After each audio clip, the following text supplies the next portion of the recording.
人准备去上班时，发现了一件诡异的事：结束的电脑游戏又运行起来。NPC 拿着大砍刀在酒店大肆屠杀，而在现实的一家酒店里也发生了大屠杀事件。这就是2024年俄国最强戒网瘾电影《一条命》震撼来袭。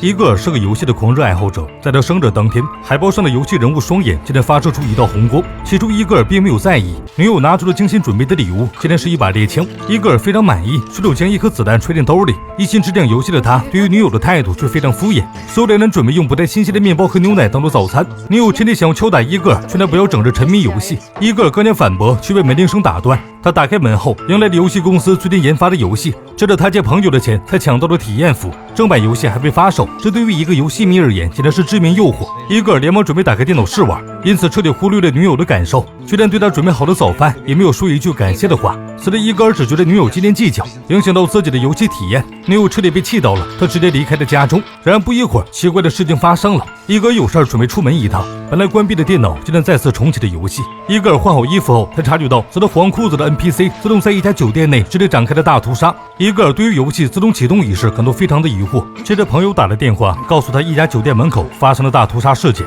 并给他发去了现场视频。伊戈尔来到电脑前，他发现视频中的惨状竟然和游戏中如出一辙，这难道是巧合吗？正当伊戈尔疑惑之际，游戏里待机的 NPC 对着他抬起手打招呼。随着警方正在全力调查这起恶劣的凶杀案时，伊戈尔得知了目击者描述凶手的外貌特征时，忍不住汗流浃背。凶手作案时穿着黄色裤子，手里挥舞着一把砍刀，并且整个人包裹得很严实。伊戈尔更加确定这场酒店大屠杀很有可能是游戏 NPC 干的，但他告知朋友时却遭到了对方的反驳。朋友甚至觉得伊戈尔玩游戏玩到了走火入魔，警察却被两人的谈话内容吸引。伊戈尔见有警察中了自己后，照着游戏中的 NPC 描述起了凶手特征，甚至想要证明游戏里发生的屠杀照进了现实之中。朋友强调了伊戈尔疯了，却被警察认为有嫌疑，直接将朋友带到局子喝茶。看到朋友因自己遭到警察怀疑，伊戈尔不知所措起来，却没注意到游戏界面切换的场景。而现实中，警车正在匀速前进时，一群反动分子竟然开着皮卡追了上来。朋友看到了后面的皮卡车后，却不料下一秒，反动分子竟然开始撞击警车。伊戈尔此时也发现，游戏内的一辆皮卡车正在追逐前面的警车，最终反动分子成功逼停警车，他们迅速的将人劫走了。与此同时，现实中也出现了对应的剧情。伊戈尔想要阻止，却发现甭管自己按什么都影响不了游戏内容。所有画面切换到了地下室的场景中，朋友被带到了此处后，伊戈尔竟然收到了系统消息，系统指控他不遵守游戏发行的规则，将游戏内容泄露给了身边人，于是决定惩罚他。朋友被固定在一个椅子上，肢体被钢筋贯穿，等待着伊戈尔的救援。他必须在规定时间内打倒对面的 BOSS， 如果失败，朋友的全身将会被钉子贯穿。此时伊戈尔重新掌控了游戏人物，他想要退出游戏，可他按什么键子都不管用。接着 BOSS 发起进攻，伊戈尔控制的人物硬生生的挨了一下，而朋友的机关也随着转动起来，伊戈尔只能硬着头皮战斗。随着血条快速的减少，椅子上的钢钉开始纷纷插进朋友的身体里。最终游戏人物残血的状态下，怪物还有大多半血条。伊戈尔因为对这个游戏不太熟悉，从而输给了 BOSS， 朋友的生命也因此走向了尽头。从震惊中反应过来的伊戈尔连忙打了报警电话，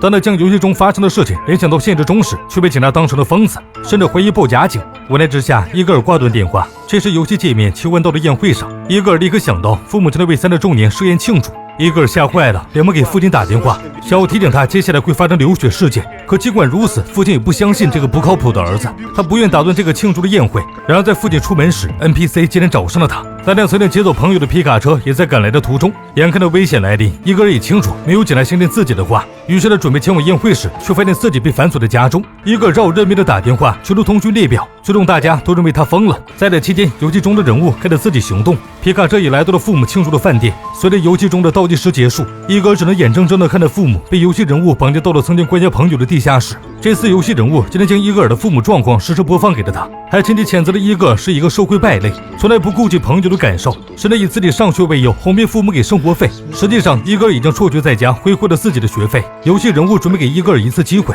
假设他父母的生命只剩下最后的2个小时，然而伊戈尔却只能救一个人，只要他按中电脑面前的按钮，就可以救下父母中的任意一人。两个的父母都被绳子吊着，脚架则是用来垫脚的头。等待的选择键开启后，伊戈尔无法保持冷静，他试图来回切换按键，延长父母的生命。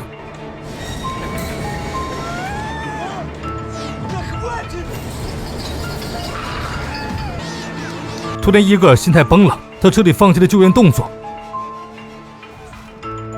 等待好不容易冷静下来，伊戈尔再次打开电脑，发现父母此时只能下了一个脚尖，触碰着垫脚的木头，机器还在不断的运行着。很快父母的双脚开始悬空，伊格尔痛苦的准备做出选择时，控制键竟然直接脱落，最终他眼睁睁的看着父母双双被吊死。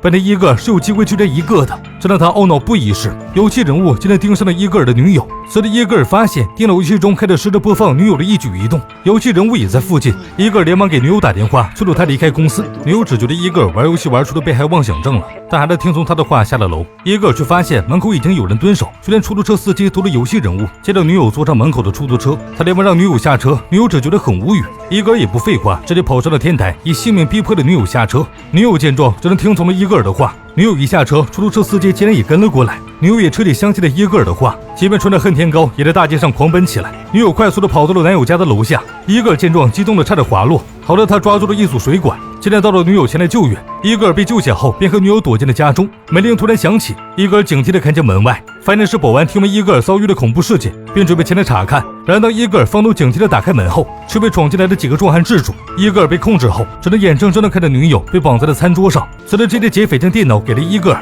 要求他与现场的劫匪进行游戏比拼，在规定时间内获得分数最多的一方胜利。如果伊格尔没有胜出，就会被劫匪认为根本不在乎女友的死活。结果不言而喻，伊格尔的游戏却突然暂停，系统要求他坦白买了女友做过的龌龊事儿。伊格尔也不敢继续隐瞒，曾在几个月前，女友的领导曾经单独约见了伊格尔。原来领导得知了她怀孕的消息，女友是公司的高管，如果她休假的话，会影响公司项目的进度。于是领导为了避免损失，索性给了伊格尔一笔钱，拜托他阻止女友生下孩子。然而女友本人很期待孩子的降生，正面谈判根本说不动。于是伊格尔动起了歪点子，他在女友每天喝水的杯子中放了一些堕胎药，久而久之，女友腹中的胎儿自然就保不住了。女友领导给的房屋酬金支撑了伊格尔每天待在出租屋中打游戏，以及日常的开销。女友听到这个扎心的真相后，忍不住的流下了眼泪。她没想到枕边人竟然如此见钱眼开。一直以来，女友因为爱情从未向伊格尔索要过任何礼物，是拿来花钱养的，最后换来的只有算计。伊格尔此时悔不当初，为了保住女友的性命，他对此次游戏非常上心，并努力拿下了最高分，最终却以第2名遗憾收场。伊格尔在这睁开眼后，发现自己被关进了地下牢房中。随后他在男人的命令下来到了另一间屋子，伊格尔发现这里和游戏中的场景一模一样。游戏 NPC 此时站在不远处，他拿着本子一直在记录着什么。伊格尔不明所以的转身望去，人直接愣在了原地。他以为惨遭 NPC 杀害的人竟然整整齐齐地站在自己面前。伊格尔有些看不懂游戏策划的用意，很快就有人为自己解惑了。原来从女友公司的领导转成伊格尔的那一刻，他就已经被迫卷入一场考验之中。夫妹一直对儿子的自甘堕落有很大的意见，于是他们配合着伊格尔的女友展开了一系列的考验，就连女友怀孕也是假的，只是为了让伊格尔意识到自己的良心，然后开始转变自己的生活方式。这几天发生的事情都是假的，就连女友送的枪中也没有了子弹。可是他们忘了伊格尔曾经无意间放进口袋中的一颗。正当老头对着伊格尔喋喋不休，劝着他改邪归正时，伊格尔却举起了枪，任凭身边的人如何劝说，他还得选择将枪口对准了自己。一声枪响后，穿着黄裤子的人从地下室走出，露脸的却是伊格尔的脸。电影到此结束。